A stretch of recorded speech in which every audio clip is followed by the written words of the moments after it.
세상을 살아오다 보니 제게도 정말 믿기지 않는 일이 생겼습니다. 처음에는 숨 쉬는 것조차 힘들 정도로 충격이 커서 많이 힘들었는데 지금은 어느 정도 마음이 진정이 됐는지 숨만 겨우 쉬고 있을 정도입니다. 그래서 이제는 제 고민을 공유하고 다른 분들의 의견도 듣고 싶은 마음에 이렇게 사연을 보냅니다. 저는 올해 30살이고 아버지의 회사에서 일을 하면서 살고 있습니다. 제 아내는 저와 동갑이고 가정주부를 하고 있었죠. 아내와의 첫 만남은 5년 전 일이었고 친구의 생일 파티에서 처음 만나게 되었죠. 그날 저는 약속 장소인 강남에 있는 술집으로 가게 되었고 약속 시간보다 많이 늦게 도착을 해서 저는 급히 들어갔죠. 가게 안은 많은 사람들이 모여서 시끌벅적 난장판이더군요. 그래서 저는 조금만 앉아 있다가 축하만 해주고 가야겠다 라고 생각하면서 자리에 앉았습니다. 그런데 제가 자리에 앉은 지 10분도 지나지 않아서 술집의 문이 열리더니 정말 여신이라는 표현이 아깝지 않을 만한 그런 여성이 들어왔습니다.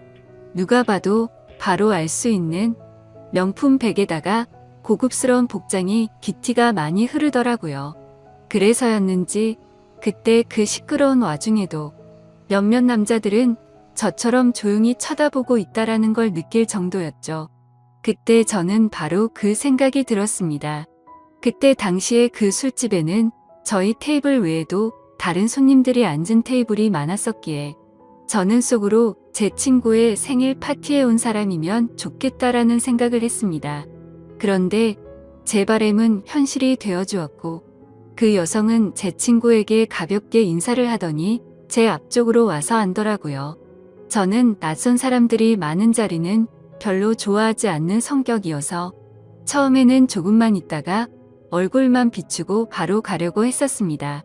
그런데 집으로 돌아가기는커녕 혹여나 제자리에 누가 앉을까 봐서 화장실도 단 한 번도 안 가고 저는 그 술집에서 자리가 끝날 때까지 계속 그 자리에 앉아 있었죠. 그때 당시 저는 나름대로 여유가 넘치는 편이었습니다. 어릴 때부터 부모님의 재력 덕분에 항상 부족함 없이 자랐었고 지금 생각하면 참 부끄러운 얘기지만 부모님의 힘을 빌려서 외제차를 사서 타고 다녔었죠. 그래서 그때는 철이 덜 들었었죠. 뭔가 여유가 넘치는 척 있어 보이고 싶어서 저는 일부러 테이블 위에 차키를 올려놓고 있었습니다. 마주 앉았던 그녀는 차키를 봐서 그랬던 건지 제게 호감이 있어서 그랬던 건지 저에게 먼저 말을 걸어주더라고요. 지금 생각해보면 제가 여유가 넘쳐 보여서 그랬던 것 같다라는 생각이 들긴 하네요. 아무쪼록 그녀는 딱히 직업이 있었던 건 아니었고 모델 활동을 한다고 하더군요. 그래서 그때 당시에 저는 모델이라고는 패션 모델이나 레이싱 모델 뭐 이런 거를 생각했었죠. 그런데 알고 보니 전문적인 모델은 아니었고 SNS에서 제법 인기가 많았는데 광고 회사들이 화장품이며 옷이며 가릴 거 없이 가끔 홍보를 제안하는데 그럴 때마다 사용 후기 같은 걸 남기는 그런 프리랜서 개념의 일이었습니다. 나중에 결혼 후 들어보니 잘 벌 때는 월 500 이상 대기업 직원만큼도 벌어봤었고 못 벌 때는 월 100만 원도 못 벌 때가 있을 정도였으니 수입이 일정하지가 않았었더군요. 그래서 그녀와 저는 많은 대화를 나누었는데 그녀는 약간 욜로족의 마인드가 강하더군요. 그때만 해도 욜로족이 뭐지? 라는 생각을 했는데 알고 보니 미래를 위해서 현재를 희생하기보다는 미래 걱정은 접어둔 채 당장 현재를 즐기려고 하는 그런 마인드를 가진 사람이었습니다. 그래서 수익이 생기면 저축보다는 자신을 위해서 대부분의 돈을 지출한다고 하더라고요. 저도 그때는 제정신이 아니었던 것 같습니다. 콩깍지가 제대로 씌었던 건지 제가 여유가 많았었던 편이어서 그랬던 건지 모르겠지만 그런 마인드를 가진 그녀가 왠지 자유로워 보였고 뭔가 멋있어 보이기까지 했습니다. 그런데 그런 사상이 얼마나 잘못된 건지 살아가면서 많이 느끼게 되었죠. 아무튼 그날 저희는 서로에 대해서 많은 이야기를 나누게 되었습니다. 자연스럽게 연락처를 교환했고 따로 약속을 잡아서 또 다시 만나게 되었습니다. 외모도 외모지만 성격도 제가 꿈꾸던 이상형이라고 생각이 들었죠. 그래서 저는 남자답게 먼저 고백을 했고 저희는 교제를 시작했습니다. 저희는 서로 이 사람과는 평생을 함께해야 될 사람이다 싶을 정도로 뜨거운 사랑을 나누었습니다. 그때는 저도 제정신이 아니었죠. 그녀가 원하면 뭐든지 주고 싶었고 뒤질은 생각조차 하기가 싫더라고요. 그래서 부모님의 카드로 미친 듯이 돈을 써댔고 아내는 그런 나날을 보내면서 행복에 겨워서 지내게 되었습니다. 그 당시 저는 공무원을 준비하고 있느라 따로 직업이 없었습니다. 그냥 무의미한 대학 생활과 군 생활 이후 형편없는 삶을 살고 있었죠. 아무튼 저는 이 여자와 평생을 함께 하고 싶은 마음에 만난 지 1년도 되지 않아서 평생을 함께 하자고 프러포즈를 했습니다. 제 아내는 제 프러포즈를 받아주었고 저희는 그렇게 어리다면 어린 나이에 빨리 결혼을 하게 되었습니다. 저는 학생이라는 신분으로 결혼을 시작하게 되었고 부모님의 지원 아래에 신혼생활을 보내고 있었습니다. 아내는 저를 만난 뒤로부터는 결혼 전에 하던 SNS 활동을 중단했었고 저희는 그렇게 집에서만 뒹굴면서 하루하루를 보내고 있었습니다. 제 부모님이 모든 생활비를 전액 지원해 주셨지만 저는 결국 공무원 시험에 떨어지게 되었고 좌절감에 빠져 있었습니다. 그래서 도저히 이런 생활을 이어나가는 건 아니다 싶었고 저는 사업이라도 해보는 게 어떨까라고 생각을 했습니다.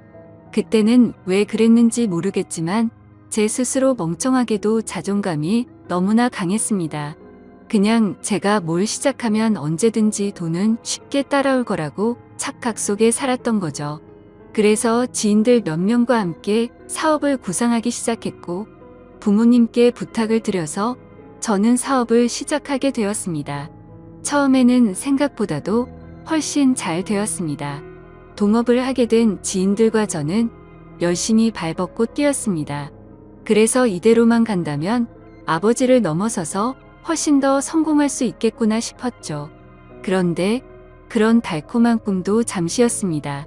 왜 사업을 할 때 절대로 동업을 하지 말라고 하는지 알겠더군요. 돈 문제로 서로가 부딪히게 되더니 결국에는 사업은 엉망진창이 되었습니다. 아무래도 입장이 다 달랐었죠. 누군가는 자금을 투자했고 누군가는 발로 뛰었고 그러다 보니 굳이 서로가 필요 없는 존재로 여기게 되었고 분열이 되었던 거죠. 결국 남보다 더 못한 사이가 되면서 서로가 각자 제 갈 길을 가게 되었고 엎친 데 덮친 격으로 제가 했던 사업의 시장도 경쟁이 치열해졌습니다.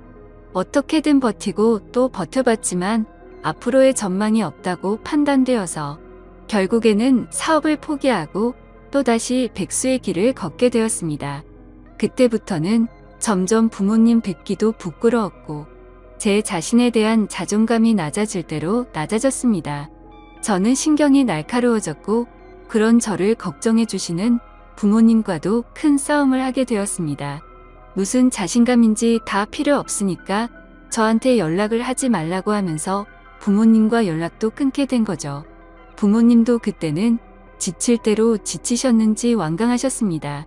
무엇보다도 아내는 그런 제게 엄청나게 불만을 가졌고 매일같이 짜증을 냈습니다.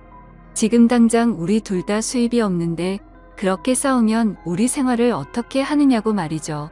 그래서 저는 쓸데없는 자존심으로 내가 어떻게든 먹여 살릴 테니까 걱정하지 말라고 했고 그날부터 할 수 있는 일은 뭐든지 했습니다. 쓸 수 있는 게 몸뚱아리밖에 없다 보니 배달 대행도 해보고 대리기사도 뛰었습니다. 그렇게 1년 동안 겨우 입에 풀칠하면서 버텨갔지만 도저히 미래에 대한 비전이 안 보였습니다. 그래서 결국 저는 부모님께 사죄를 드리게 되었습니다. 그동안 실망시켜드린 죄스러운 마음을 보답하기 위해서 아버지 회사로 들어갔습니다. 아버지 회사는 동생이 대학을 포기한 채 사업을 돕고 있었고 동생이 그 사업을 이을 예정이었습니다. 저 또한 아버지의 뒤를 이을 생각으로 들어간 건 아니었고 그래도 하루 벌어 하루 먹고 사는 인생보다는 기술이라도 배우는 게 낫겠다 싶어서 들어가게 된 거였죠. 동생의 밑에서 일을 배워가며 했지만 기분이 나쁜 건 전혀 없었습니다. 1년 동안 더 뼈저리게 사회생활이 힘들다라는 걸 깨달은 덕분이었죠. 그래서 그동안 부모님 카드로 돈을 막무가내로 쓰던 지나날을 반성하게 됐고, 오히려 그동안의 잘못을 뉘우치면서 저는 부모님의 신뢰를 얻기 위해 정말 열심히 살았습니다. 그렇게 하다 보니 좋은 결과들이 점차 뒤따라오기 시작하더라고요. 기존의 업체들보다 제법 규모가 큰 업체들이 운 좋게 거래처로 들어오게 되었습니다. 그 후 저의 출근 시간은 매일 새벽 6시가 되었고, 퇴근은 저녁 10시 이후에 하는 생활이 이어졌습니다. 그런 생활이 이어지다 보니 자연스럽게 몸과 마음은 점점 힘이 들었죠. 하지만 과거 부모님 등쳐먹으면서 백수로 지낼 때보다는 훨씬 나았습니다.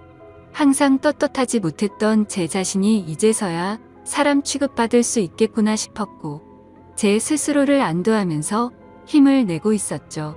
이렇게 열심히 땀 흘려가면서 사는 게 맞구나 싶으면서 말이죠. 그때쯤에 아내는 휴대폰을 바꿔달라고 하더라고요. 그래서 저는 신규로 가입하는 게 저렴하길래 신규로 하나 사주었습니다. 제 아내는 연애 시절부터 그랬지만 항상 휴대폰을 손에서 놓지 않고 살았습니다. 여자들이 원래 핸드폰으로 이것저것 많이들 하니까 뭐 그러려니 했었죠. 그런데 힘들게 일하고 들어왔는데도 얼굴은 마주치지도 않고 대화할 틈 없이 매일같이 휴대폰만 보고 있는 게 못마땅하긴 했습니다. 그래도 예전처럼 돈도 펑펑 쓰게 못해주는데 그런 사소한 것까지 건들고 싶지는 않았습니다. 그렇게 힘든 하루하루를 보내고 있었는데 저는 최근에 업무가 과했던 건지 약간 몸에 무리가 오더라고요. 그래서 그날은 병원에 가서 검사를 받았고 영양제 주사를 맞고는 일찍 집으로 들어갔습니다. 그런데 집에 있어야 할 아내가 집에 없더라고요. 저는 아내에게 어디 갔냐고 연락을 했고 한참 동안 연락이 없었습니다. 평소에 항상 휴대폰을 분신처럼 끼고 사는 사람이 연락이 없으니까 뭐지 싶었죠. 그러다 저는 몸이 너무 좋지 않아서 저도 모르게 잠이 들었고, 제가 연락을 한 지 거의 2시간이 지나서 아내에게서 답장이 와 있더라고요. 친정에 왔는데 잠깐 잠들었었다며 지금 집에 들어온다고 하더군요. 그래서 그때는 큰 의심 없이 그냥 그런가 보다 했습니다. 그러다 결국 사건이 터지고 말았습니다. 저는 병원을 다녀온 뒤로 무리하다가는 큰일 생길 수도 있으니 주말에는 좀 쉬라고 하더군요. 그래서 모처럼 주말에 아내와 초저녁부터 외식을 하면서 술을 한잔하고 있었죠. 그렇게 한창 술을 마시다 아내는 화장실에 갔고 아내 가방에서 카톡 소리가 나더라고요. 저희는 연애할 때부터 서로의 휴대폰을 보지 않기로 약속했었는데 갑자기 무슨 생각인지 저도 모르게 아내 휴대폰을 집어들어서 보게 됐습니다. 휴대폰은 잠금 상태가 되어 있었고 얼마 전에 아내 휴대폰을 사주면서 제가 등록해두었던 패턴으로 풀어봤습니다. 아직 패턴을 바꾸지 않았는지 바로 풀리더라고요. 근데 카톡 내용을 보니 나와라고 와 있었습니다. 저는 그 메시지를 보는 순간 이건 뭐지 싶었죠. 누가 유부녀인 아내에게 이따위로 말을 하나 싶었고 기분이 더러웠습니다. 그래서 상대방의 카톡 프로필을 보니 50대 정도 되어 보이는 남자의 사진이더군요. 그때부터 뭔가 의심이 됐고 급속도로 분노가 치밀어 오르더라고요. 그래서 그 남자에게 곧장 전화를 했습니다. 그 많은 사람이 있는 곳에서 소리를 질렀습니다. 나 예지 남편인데 네가 뭔데 나오라 말하고 이따위 카톡을 보내냐며 욕을 했습니다. 그러자 상대방은 말을 더듬더라고요. 죄송합니다. 앞으로 다시는 연락 안 할게요. 정말 죄송합니다. 이러더군요. 그래서 저는 뭐가 죄송하냐고 계속해서 추궁을 했죠. 근데 몇 분 동안이나 그 정신 나간 놈은 죄송합니다 라고만 할 뿐 제가 묻는 말에는 하나도 대답을 안 하더라고요. 그때부터는 더 이상 의심이 아니라 확신이 되었습니다. 아내는 잠시 후에 자리로 돌아왔고 저는 아내 휴대폰을 들고 있었습니다. 그 모습을 보고 아내는 곧바로 왜 남의 휴대폰 함부로 들고 있냐면서 짜증부터 내더라고요. 저는 헛웃음이 났고 아내에게 물었습니다. 뭐 숨기는 거 있냐고. 도대체 왜 그렇게 화들짝 놀라면서 화내냐고 물었죠. 아내는 휴대폰을 가져가서 자신에게 온 카톡 내용을 봤는지 잠시 생각하더니 말하더군요.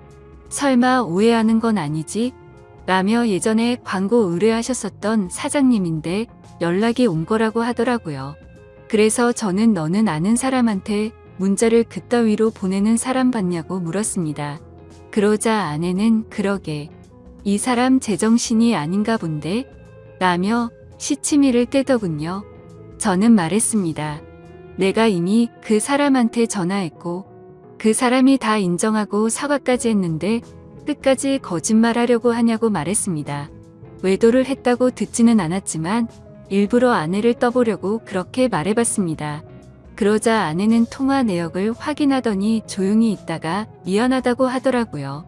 제발 그 말이 나오지 않기를 바랬습니다. 그냥 단순한 착각이길 바랬고 그 대답을 듣는 순간 피가 거꾸로 솟더라고요. 이게 미안하다고 될 일이냐고 말했고 그동안 있었던 일에 대해서 솔직하게 말하라고 했습니다. 지금부터 거짓말 하나라도 하면 연락 온 그놈 당장 찾아가서 다 엎어버리고 네가 한 짓도 너희 친정에 가서 다 말한다고 했죠. 그러자 아내는 그동안 있었던 사실을 말했습니다. 아내도 처음부터 이러고 싶지 않았답니다. 제가 배달 대행에 대리기사까지 하면서 한창 힘들게 지내던 때 자신도 도움이 되고 싶은 마음에 다시 SNS를 시작하게 되었다고 하더군요. 그런데 한참을 쉬어서 그런지 예전처럼 광고가 들어오지 않았고 이 남자에게서 메시지가 왔다고 하더라고요. 그냥 딸을 잃어서 너무 그리워서 그런데 만나서 밥만 먹어줄 수 없겠냐며 부탁을 들어주면 30만 원을 준다고 했다더군요. 그래서 혹시라도 이 남자가 헛짓거리하면 바로 경찰에 신고를 할 생각을 가졌고 밥만 먹고 30만 원이나 챙기자 싶어서 나갔답니다. 그런데 그 사람은 아주 젠틀했고 약속대로 밥만 먹었는데도 30만 원을 줬답니다. 그렇게 만남을 몇 번 더 이어가다 보니 지금까지 연락을 주고 받았다고 말하더군요. 저는 단도직입적으로 물었습니다. 그래서 어디까지 간 거냐고 물었죠. 아내는 엄청 놀라면서 절대로 그러지 않았다고 하더라고요. 저는 또 아내를 떠봤습니다. 제발 아니길 바라는 마음으로요. 너 지금 또 거짓말 하냐고 그 남자한테 이미 다 들었다고 하니까. 아내는 갑자기 눈물을 흘리면서 진짜 미안하다면서 당신이 너무 힘들어 보여서 그랬다네요. 그런 모습을 보니 숨이 막혔고 어디서부터 어떻게 잘못된 건지 머리가 띵하더라고요. 그때부터는 저도 미친 듯이 말을 내뱉었습니다. 네가 이따위로 내 뒤통수를 치냐며. 내가 힘들어서 그랬던 거면 여지껏 그 더러운 돈 받은 거 어디 갔냐고 했습니다. 아무 대답도 없더라고요. 도저히 이해가 되지 않았습니다. 제가 힘들어 보여서 그랬다더니 그 더러운 돈으로 뭘 했을지 뻔히 보였죠. 저는 도저히 그 자리에서 같이 얼굴을 마주할 자신이 없어서 일단 집으로 꺼지라고 하고는 저는 그 자리를 떴습니다. 그날 이후로 저는 밥은 하루에 한 끼도 제대로 먹지도 못하고 억지로 먹어도 심각한 스트레스 때문인지 전부 토하게 되었습니다. 며칠이 지나서 아내를 불렀습니다. 아내는 별로 힘든 것도 없었는지 별로 달라진 모습이 없더군요. 제 모습을 보자마자 왜 이렇게 말랐냐면서 자신이 정말 미안하다고 하더라고요. 저는 아내에게 말했습니다. 너는 돈이 그렇게 좋냐고. 내가 잠깐 힘들게 하니까 그새를 못 참고 그렇게 곧바로 다른 남자한테 붙어 먹으면서 그 더러운 돈으로 네가 사고 싶은 거 사면서 좋았냐고 했습니다. 그러자 마음이 너무 많이 불편했답니다. 근데 여자한테 필수적으로 필요한 화장품이며 여성용품을 샀고 사치를 부리지 않았다면서 핑계를 대더라고요. 제가 나름대로 1년 동안 열심히 일해가면서 벌어다 준 돈은 돈이 아닌가요? 저는 그동안 내가 집에 넣어준 생활비는 어디다 썼냐고 거짓말하지 말라고 했습니다. 아내는 사실 친정에서 돈이 필요하다고 해서 거기다가 생활비를 보내줬다고 하더군요. 진짜 너무 어이가 없고 기가 막혔습니다. 아내와 제가 결혼을 할 때 돈 한 푼도 보태지 않았던 친정이고 제 부모님과 다투고 밥 사 먹을 돈도 없어서 도움을 청했을 때 매정하게 거절했던 장인 장모였습니다. 근데 그런 인간들한테 제가 피땀 흘려 번 돈을 보냈다고 하네요. 이 말을 아내에게 하면서 네가 도대체 생각이 있냐고 물었습니다. 그러자 그럼 어떻게 하냐며 아무리 그래도 부모님이 힘들다고 하는데 어쩔 수 없었답니다. 도대체 뭘 어쩔 수가 없다는 거죠? 제가 돈 10원도 못 벌어 온 것도 아니고 충분히 먹고 사는데 문제는 없었는데 그 돈을 홀라당 친정에 보내주고는 화장품이며 여성용품 사려고 돈 많은 남자한테 붙어 먹었다는 걸 어떻게 이해해야 하죠? 솔직히 아내의 친정도 심각한 문제입니다. 저희 집에만 매달려서 돈 한 푼도 없이 딸을 시집 보낸 것도 모자라서 제가 아내 모르게 돈을 빌려준 돈도 꽤 많습니다. 그때 당시에는 제가 사랑하는 아내의 식구들이었고 당장 너무 힘들다고 하는데 어쩔 도리가 없었죠. 그렇게 한 번만, 또 한 번만, 마지막으로 한 번만 이런 식으로 보내준 금액만 5천만 원이 넘습니다. 막상 아내의 얼굴을 마주하고 있으면 마음이 또 약해지는 것 같기도 하고 이런 제 자신이 정말 저도 답답하고 화가 납니다. 남들이 이런 고민을 갖고 있으면 남자가 진짜 바보 같은 놈이구나 했을 겁니다. 그런데 막상 제게 이런 일이 생겨버리니 아닌 걸 알면서도 단호하게 내쳐지지가 않네요. 아내는 계속 울고 불며 미안하다고 절대로 두 번 다시는 이런 일 없을 거라고 믿어달라면서 빌고 있는 상황입니다. 저는 이게 돌이킬 수 없는 일이기에 아내가 너무 천박하다는 생각을 하면서도 어떻게 해야 할지 도저히 모르겠습니다. 제가 아내를 믿어준다고 하더라도 아내가 그 늙은 남자와 있었던 상상들을 계속해서 하게 될 텐데 이 만남이 유지될 수가 있을까요? 정말 어떻게 이렇게 한순간에 처참하게 모든 게 무너져 내릴 수 있는지 제게 닥친 가혹한 현실이 너무 힘이 드네요. 인생이란 참 어렵고 힘든 것 같습니다. 이런 걸 고민이라고 사연을 올리는 제가 멍청한 거 저도 잘 알지만 욕보다는 현명한 말씀을 부탁드리겠습니다. 감사합니다.